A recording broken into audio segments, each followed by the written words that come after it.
Hola, hoy vamos a ver cómo poner español como el idioma predeterminado del sistema en Motorola Moto G86.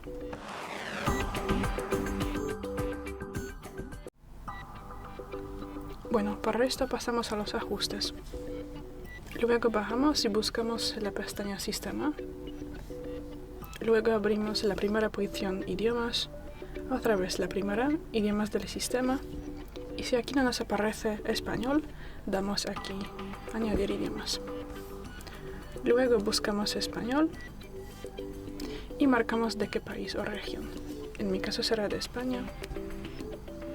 Y ahora tendremos que mantener pulsado español y lo arrastramos arriba.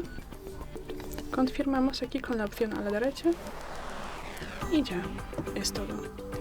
Gracias por ver el vídeo, danos un like y suscríbenos. Hasta luego.